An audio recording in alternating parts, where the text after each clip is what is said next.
Good morning दोस्तों, स्वागत है आपका 17 सितंबर 2023 आपकी अपनी फुल पत्ती वाली क्लास में। दोस्तों, इस वीडियो में इस वीक के जितने भी इंपॉर्टेंट क्वेश्चन है वो सभी डिस्कस करने वाले हैं।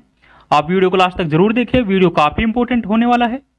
दोस्तों, यदि आपने हमारे इस वीक के इंपॉर्टेंट करंट अफेयर्स के सेशंस नहीं देखे हैं तो वो भी आप जरूर से देखें, जिसका लिंक इस वीडियो के नीचे कमेंट सेक्शन में मिल जाएगा। दोस्तों, यदि आप चैनल पर नए हैं तो प्लीज चैनल को सब्सक्राइब करें। यदि आपको वीडियो पसंद आता है तो प्लीज वीडियो को लाइक भी करें और इस वीडियो को ज्यादा से ज्यादा अपने दोस्तों के साथ में शेयर करें। तो बिना किसी देरी के स्टार्ट करते हैं आज का पहला क्वेश्चन। पहला क्वेश्चन है, हाल ही में G20 संगठन का 21वां सदस्य किसे बनाया गया है? तो हाल ही में भारत की अध्यक्षता के दौरान G20 का 21वां सदस्य है, ये अफ्रीकी संघ को बनाया गया है। ऑप्शन ए इसका राइट आंसर होगा। यदि अफ्रीकी संघ के बारे में बात करें तो इसकी स्थापना है जो 1963 में होती है और अफ्रीका महाद्वीप के 55 देश है जो इसमें शामिल है। इसका हेडक्वार्टर है जो इथोपिया की राजधानी अदिस अबाबा में इसका हेडक्वार्टर है। और वर्तमान में इसके राष्ट्रपति के बारे में बात करें तो वर्तमान में इसका राष्ट्रपति है जो अजानी ओसेमानी है, जो अफ्रीकी संघ की वर्तमान में राष्ट्रपति है। तो ये सारे पॉइंट्स आपको ध्यान रखना है। यदि G20 के बारे में बात करें तो G20 की स्थापना है जो 1999 में G20 की स्थापना होती है। पहले इसमें 19 देश और यूरोपीय संघ शामिल था, लेकिन हाल ही में अफ्रीकी संघ है जो इसमें शामिल हो गया है। इस तरह से इसमें 19 देश और 2 संघ शामिल है, अफ्रीकी संघ और यूरोपीय यूनियन। तो टोटल सदस्य है जो वर्तमान में इसमें 21 हो जाते हैं। तो ये आपको ध्यान रखना है। यदि साल 2022 के बारे में बात करें तो साल 2022 में G20 की अध्यक्षता है जो इंडोनेशिया के द्वारा की गई थी और हाल ही में 2023 की जो अध्यक्षता है वो भारत के द्वारा की गई है। भारत ने one earth one family one future theme के साथ G20 2023 की 18वीं क्रम की बैठकों की अध्यक्षता की है। इसमें भारत का शेरपा है जो अमिताभ कांत जी है जो इसमें भारत का शेरपा रहा है। और साल 2024 में जो बैठक होने वाली है ये ब्राजील में होने वाली है। तो ये भी आपको ध्यान रखना है। नेक्स्ट क्वेश्चन है, हाल ही में भारतीय नौसेना ने किसके साथ वरुण 2023 द्विपक्षीय अभ्यास का आयोजन किया है? तो हाल ही में भारतीय नौसेना के द्वारा वरुण 2023 द्विपक्षीय अभ्यास का आयोजन है जो फ्रांस की नौसेना के साथ में किया है। तो ऑप्शन सी इसका राइट आंसर होगा। इसका पहला चरण है ये जनवरी 2023 में पश्चिमी घाट में इसका पहले चरण का आयोजन होता है और हाल ही में इसके सेकंड चरण का आयोजन है जो अरब सागर में हुआ है। तो ये आपको ध्यान रखना है। यदि भारत और फ्रांस के मध्य में अन्य युद्ध अभ्यास के बारे में बात करें तो शक्ति अभ्यास है ये भारत और फ्रांस के मध्य में होता है जो कि थल सेना अभ्यास है।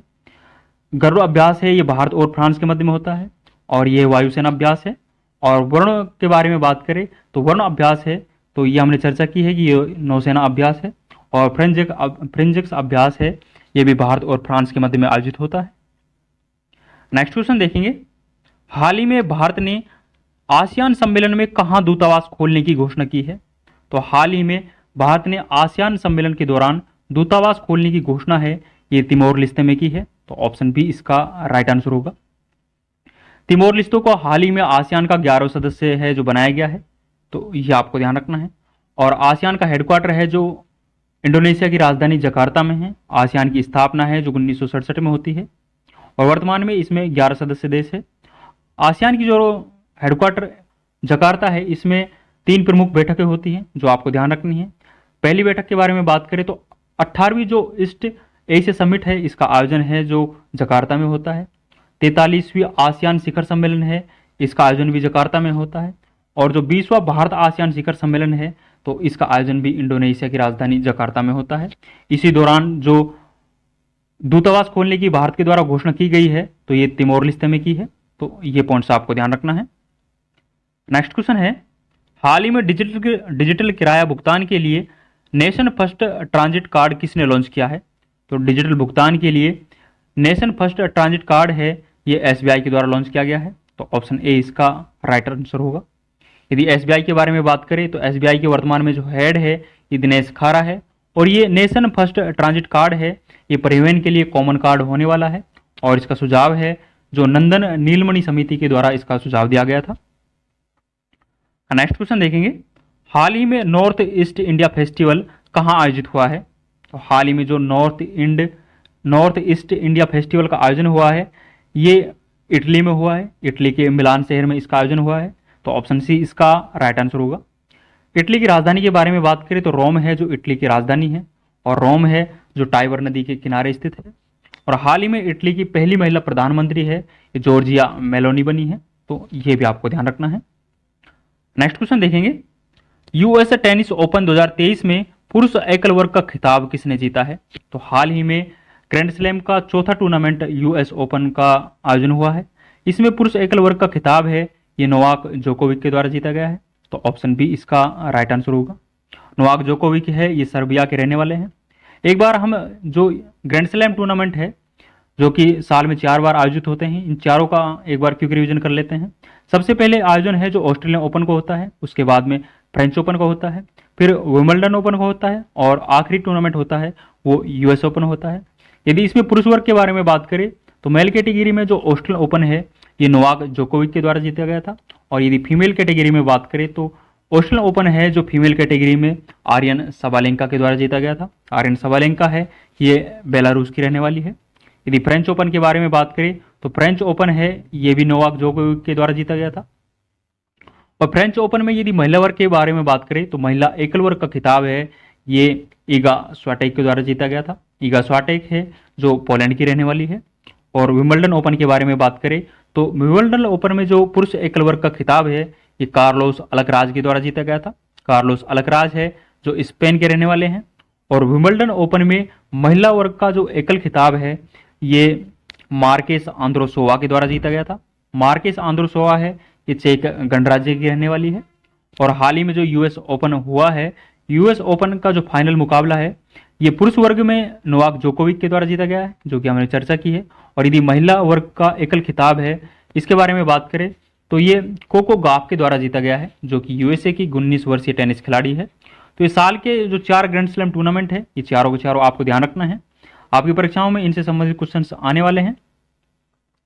नेक्स्ट क्वेश्चन देखेंगे, हाल ही में 6.8 तीव्रता के भूकंप से कुप्रभावित मराकेच शहर कहाँ स्थित है? तो हाल ही में मराकेच शहर है, इसमें 6.8 तीव्रता का भूकंप आया है। ये जो शहर है ये मोरक्को में स्थित है, तो ऑप्शन बी इसका राइट आंसर होगा। मोरक्को की राजधानी के बारे में बात करें तो रबात है जो मोरक्को की राजधानी है। और मोरक्को की जो सांस्कृतिक राजधानी है वो मराकेच शहर है, तो ये आपको ध्यान रखना है। नेक्स्ट क्वेश्चन देखेंगे, विश्व मसाला कांग्रेस का 14वां संस्करण कहाँ आयोजित होगा? तो हाल ही में विश्व मसाला कांग्रेस का 14वां संस्करण है इसका आयोजन हुआ है। इसका आयोजन है जो मुंबई में हुआ है, तो ऑप्शन ए इसका राइट आंसर होगा। इसका आयोजन है जो 15 से 17 सितंबर तक इसका आयोजन हुआ है। और पहली बार इसका आयोजन है जो 1990 में कोच्चि में इसका आयोजन होता है। और इस वर्ष जो इसकी थीम रही है वो विजन 2030 स्पाइसेज है जो इसकी थीम रही है। और भारत है इसको मसालों का कटोरा के नाम से जाना जाता है, तो ये भी आपको ध्यान रखना है। नेक्स्ट क्वेश्चन देखेंगे, सीमा सड़क संगठन दुनिया का सबसे ऊंचा लड़ाकू हवाई अड्डा कहाँ स्थापित करेगा?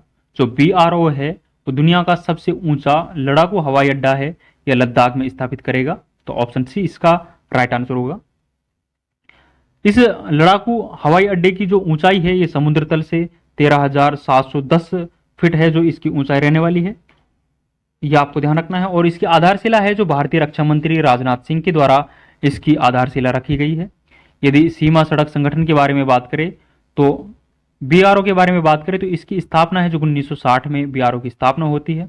वर्तमान में जो इसके हेड है वो राजीव चौधरी जी है, और ये है जो रक्षा मंत्रालय के अधीन कार्य करता है। और हाल ही में जो BRO है इसके द्वारा दंतक प्रोजेक्ट है ये चलाया जा रहा है। दंतक प्रोजेक्ट है ये भूटान में चलाया जा रहा है। नेक्स्ट क्वेश्चन देखेंगे, हाल ही में किस अमेरिकी शहर ने 3 सितंबर को सनातन धर्म दिवस घोषित किया है? तो हाल ही में 3 सितंबर को अमेरिकी शहर लुइसविले के द्वारा 3 सितंबर को सनातन धर्म दिवस है जो घोषित किया है, तो ऑप्शन डी इसका राइट आंसर होगा। लुइसविले शहर के द्वारा 3 सितंबर को सनातन धर्म दिवस है ये घोषित किया है। और हाल ही में जो यूएसए का जॉर्जिया प्रांत है, जो कि यूएसए का जॉर्जिया प्रांत है, इसके द्वारा जो अक्टूबर मंथ है इसको हिंदू हेरिटेज मंथ है जो घोषित किया गया है, तो ये भी आपको ध्यान रखना है। नेक्स्ट क्वेश्चन देखेंगे, शांति स्वरूप भटनागर पुरस्कार 2022 के तहत जैविक विज्ञान की श्रेणी में किसे चुना गया है? तो हाल ही में शांति स्वरूप भटनागर पुरस्कार 2022 है इनकी घोषणा की गई है। इसमें जैविक विज्ञान की श्रेणी में 2 व्यक्तियों को चुना गया है। इसमें पहले व्यक्ति है जो डॉक्टर अश्विनी कुमार है, तो इस क्वेश्चन का आंसर तो ऑप्शन ए हो जाएगा, तो ऑप्शन ए है जो इसका राइट आंसर होगा। इसके अलावा एक अन्य व्यक्ति को भी चुना गया है। एक अन्य व्यक्ति है जो डॉक्टर जो मदिका सुब्बा रेड्डी है, इसको चुना गया है। तो दो व्यक्तियों को दिया गया है, एक तो डॉक्टर अश्विनी कुमार, एक डॉक्टर मदिका सुब्बा रेड्डी को दिया गया है। टोटल 12 व्यक्तियों को शांति स्वरूप भटनागर पुरस्कार है ये प्रदान किया गया है। 12 व्यक्तियों को 7 श्रेणी में ये पुरस्कार है जो प्रदान किया गया है। इस पुरस्कार के बारे में बात करें तो शांति स्वरूप भटनागर पुरस्कार है, ये पहली बार 1953 में दिए गए थे और पुरस्कार स्वरूप इसमें 5 लाख रुपए की राशि है ये प्रदान की जाती है। नेक्स्ट देखेंगे, हाल ही में बंगस वैली फेस्टिवल कहाँ प्रारंभ हुआ है? तो हाल ही में जो बंगस वैली फेस्टिवल है ये जम्मू कश्मीर में प्रारंभ हुआ है। तो ऑप्शन सी इसका राइट आंसर होगा। जम्मू कश्मीर का जो कुपवाड़ा जिला है यहाँ पर इस बंगस वैली फेस्टिवल को प्रारंभ किया गया है। नेक्स्ट देखेंगे, भूटान में आयोजित सेफ अंडर 16 चैंपियनशिप का उपविजेता कौन है? तो हाल ही में भूटान में सेफ अंडर 16 चैंपियनशिप का आयोजन हुआ है, इसका उपविजेता है जो बांग्लादेश है। तो ऑप्शन ए इसका राइट आंसर होगा। यदि विजेता के बारे में बात करें तो विजेता है जो इसमें भारत रहा है, भारत है जो इसमें विजेता रहा है और ये 8वें क्रम की चैंपियनशिप का आयोजन हुआ है। नेक्स्ट देखेंगे, हाल ही में सक्रिय हुआ किलावा ज्वालामुखी कहाँ स्थित है? तो हाल ही में किलावा ज्वालामुखी है इसमें विस्फोट हुआ है, ये किलावा ज्वालामुखी है जो हवाई द्वीप पे स्थित है। तो ऑप्शन बी इसका राइट आंसर होगा। हवाई द्वीप है ये यूएसए का 50वां प्रांत है और इसी पर एक और ज्वालामुखी स्थित है, मोना लावा ज्वालामुखी है, ये भी हवाई द्वीप पर स्थित है। तो ये आपको ध्यान रखना है। कुछ और ज्वालामुखियों के बारे में बात करें तो जैसे एटना और विश्वस ज्वालामुखी है ये इटली में है और स्ट्राम्बोली ज्वालामुखी के बारे में बात करें तो स्ट्राम्बोली ज्वालामुखी है इसे भूमध्य सागर का प्रकाश स्तंभ के नाम से जाना जाता है। क्राकातोआ ज्वालामुखी, माउंट सिनाबुंग और माउंट मेरापी ज्वालामुखी है ये इंडोनेशिया में स्थित है। कोटोपैक्सी ज्वालामुखी है ये इक्वाडोर में स्थित है और जो कोटोपैक्सी ज्वालामुखी है ये विश्व की सबसे ऊंचा सक्रिय ज्वालामुखी है। तो ये भी आपको ध्यान रखना है। नेक्स्ट देखेंगे दोस्तों, आगे बढ़ने से पहले मैं आपको बता दूं हमने जनवरी से लेकर अगस्त माह तक की जो करंट अफेयर्स का मंथली रिवीजन है इसकी क्लास करवा चुके हैं। यदि आपने ये क्लास अभी तक नहीं देखी है तो ये आप जरूर से देखें। और कुमार गौरव सर के द्वारा जो जनवरी से लेकर जून माह तक का 6 मंथ का रिवीजन करवाया गया है तो इसकी क्लास भी हमने बहुत शॉर्ट रिवीजन के साथ में करवा दी है। तो ये क्लास भी आप जरूर से देखें और डेली बेसिस पे हम हस्तलिखित नोट्स के माध्यम से करंट अफेयर्स का रिवीजन करवा रहे हैं। तो ये क्लास भी आप जरूर से देखें और इन सभी क्लास की जो पीडीएफ है वो हमारे टेलीग्राम चैनल जीनेस्टॉक पर मिल जाएगी, जिसका लिंक इस वीडियो के नीचे कमेंट सेक्शन में दिया हुआ है। यहां जाकर आप ये पीडीएफ डाउनलोड कर सकते हो।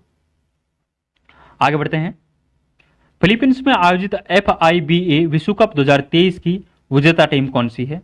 तो हाल ही में FIBA विश्व कप 2023 है जो कि फिलीपींस में आयोजित हुआ है। इसकी विजेता टीम के बारे में बात करें तो जर्मनी है जो इसकी विजेता टीम है। तो ऑप्शन बी इसका राइट आंसर होगा। यदि उपविजेता के बारे में बात करें तो सर्बिया है जो इसमें उपविजेता रहा है और हाल ही में 19वां क्रम का ये आयोजन हुआ है।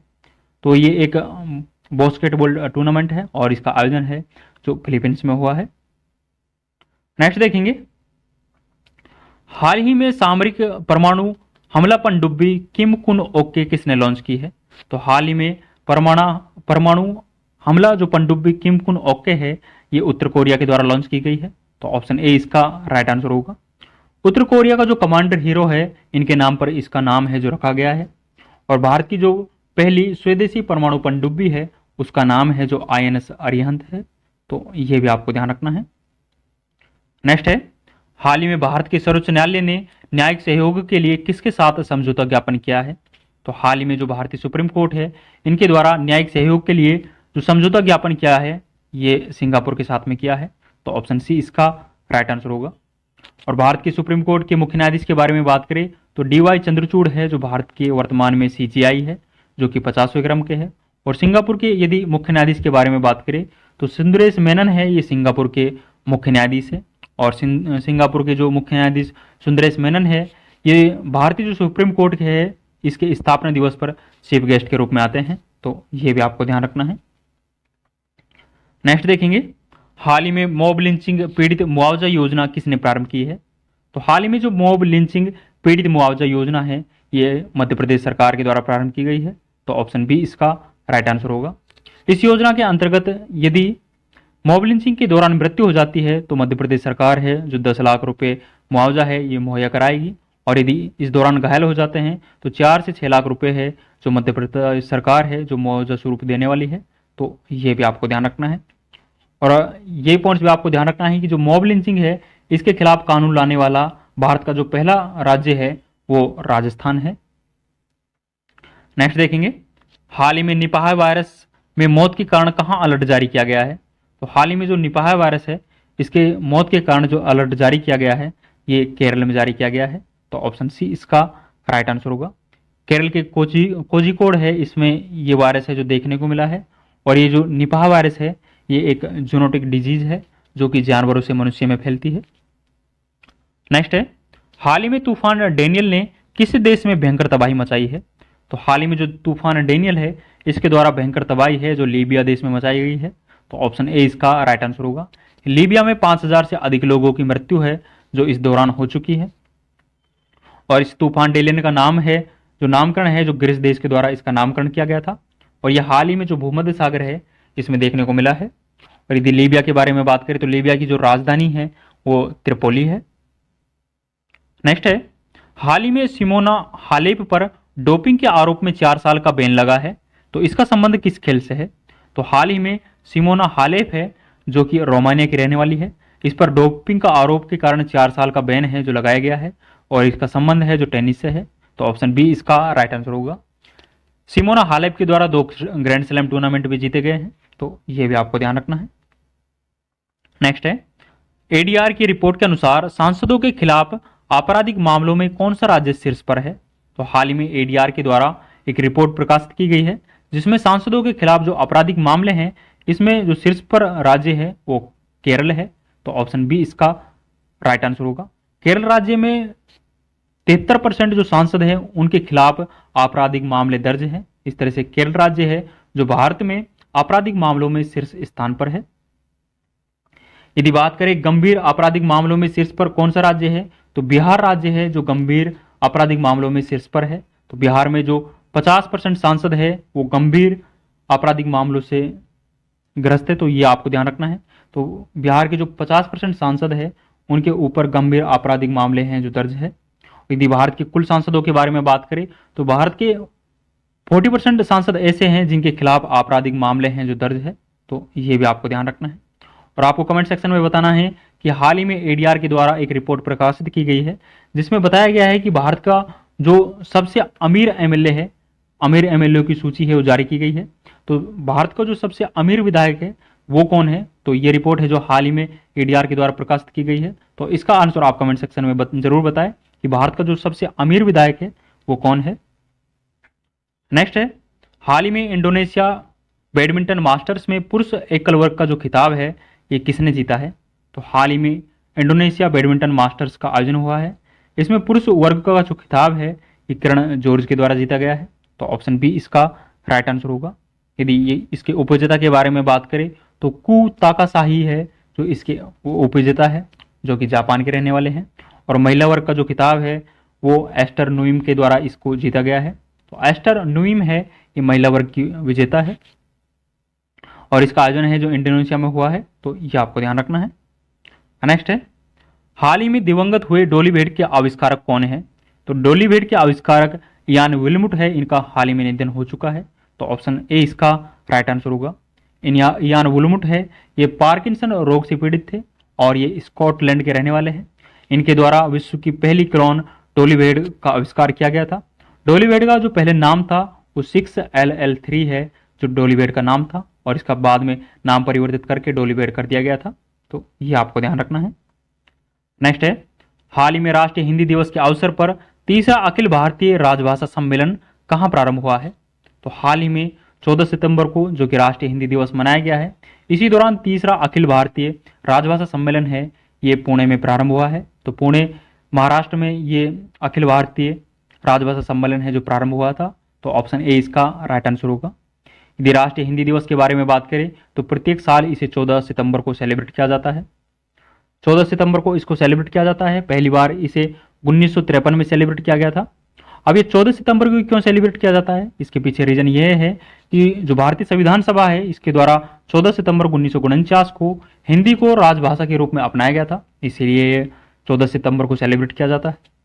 यदि विश्व हिंदी दिवस के बारे में बात करें तो विश्व हिंदी दिवस है ये प्रत्येक साल 10 जनवरी को सेलिब्रेट किया जाता है और अभी इसी 10 जनवरी को क्यों सेलिब्रेट किया जाता है, इसके पीछे कारण यह है कि 10 जनवरी 1975 को पहला विश्व हिंदी सम्मेलन है जो नागपुर में आयोजित होता है, इसलिए 10 जनवरी को विश्व हिंदी दिवस के रूप में सेलिब्रेट किया जाता है।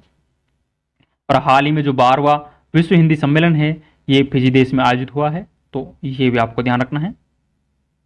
नेक्स्ट है, वर्ष 2023 में ऑपरेशन पोलो की 75वीं वर्षगांठ मनाई गई है। इस ऑपरेशन का संबंध किससे है, तो हाल ही में जो ऑपरेशन पोलो है इसकी 75वीं वर्षगांठ मनाई गई है, तो इसका जो संबंध है ये हैदराबाद से है, तो ऑप्शन सी इसका राइट आंसर होगा। भारत की स्वतंत्रता के बाद रियासतों का विलय हो रहा था, इसी दौरान 3 ऐसी बड़ी रियासत थी जो भारत के विलय में शामिल नहीं हो रही थी, तो इसी दौरान जो ऐसी एक हैदराबाद रियासत भी थी, तो हैदराबाद रियासत को ऑपरेशन पोलो के तहत भारत में शामिल किया गया था। ऑपरेशन पोलो है जो कि 13 सितंबर से 17 सितंबर तक 4 दिन तक चलाया जाता है। 17 सितंबर को जो हैदराबाद का निज़ाम था वो भारत में शामिल हो जाता है, तो इस तरह से ये ऑपरेशन पोलो है, इसका संबंध है जो हैदराबाद से है, तो ये आपको ध्यान रखना है। यदि हैदराबाद के निज़ाम का नाम पूछा जाए तो हैदराबाद का जो निज़ाम है उसका नाम है जो मीर उस्मानी था, तो ये आपको ध्यान रखना है। और ये जो भारत में विलय किया जा रहा था ये सरदार वल्लभ भाई पटेल के द्वारा ये विलय किया जा रहा था, और इसमें जो पॉलिसी अपनाई गई थी वो गाजर और छड़ी की नीति है जो अपनाई गई थी, इसे हम कैरेट एंड स्टिक पॉलिसी के नाम से भी जानते हैं। कुछ और ऑपरेशन और देख लेते हैं। यदि ऑपरेशन मेघदूत के बारे में बात करें तो ऑपरेशन मेघदूत है ये साल 1984 में सियाचिन में भारतीय सेना के द्वारा चलाया गया था। और हाल ही में ऑपरेशन दोस्त है ये तुर्की और सीरिया में जो भूकंप आया है इसमें राहत कार्यों के लिए भारत सरकार के द्वारा ऑपरेशन दोस्त है ये चलाया गया है। ऑपरेशन गंगा के बारे में बात करें तो ऑपरेशन गंगा है जो यूक्रेन में चलाया गया था।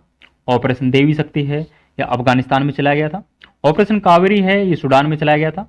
और ऑपरेशन जीरो आवर के बारे में बात करें तो जो भारत छोड़ो आंदोलन 1942 के दौरान ऑपरेशन जीरो आवर है ये चलाया जाता है।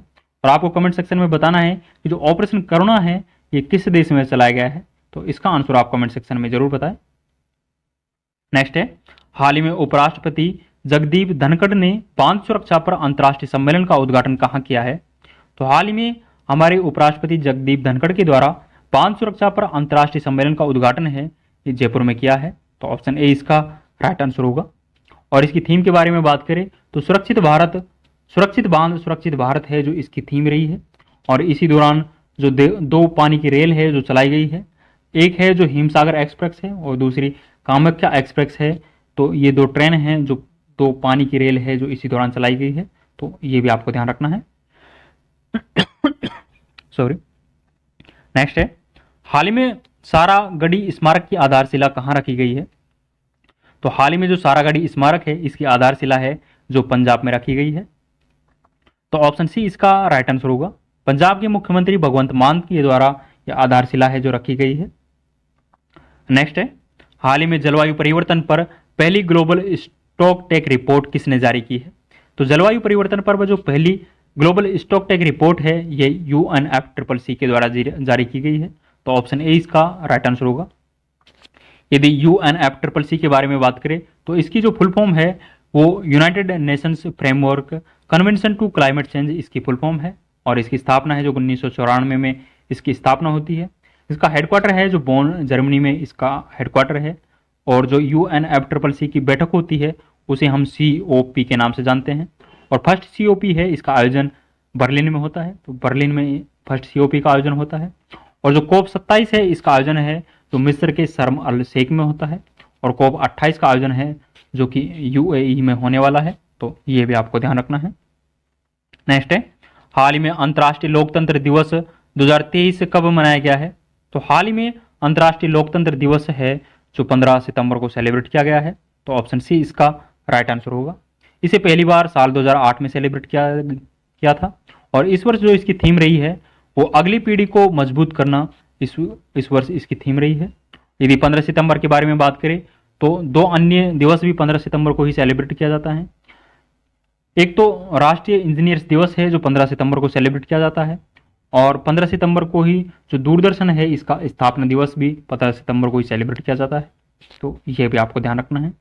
सितंबर माह के और दिवस के बारे में बात करें तो सितंबर माह का जो 7 सितंबर है, 7 सितंबर को अंतर्राष्ट्रीय पुलिस सहयोग दिवस के रूप में सेलिब्रेट किया गया है, जो कि पहली बार सेलिब्रेट किया गया है, ये आपको ध्यान रखना है।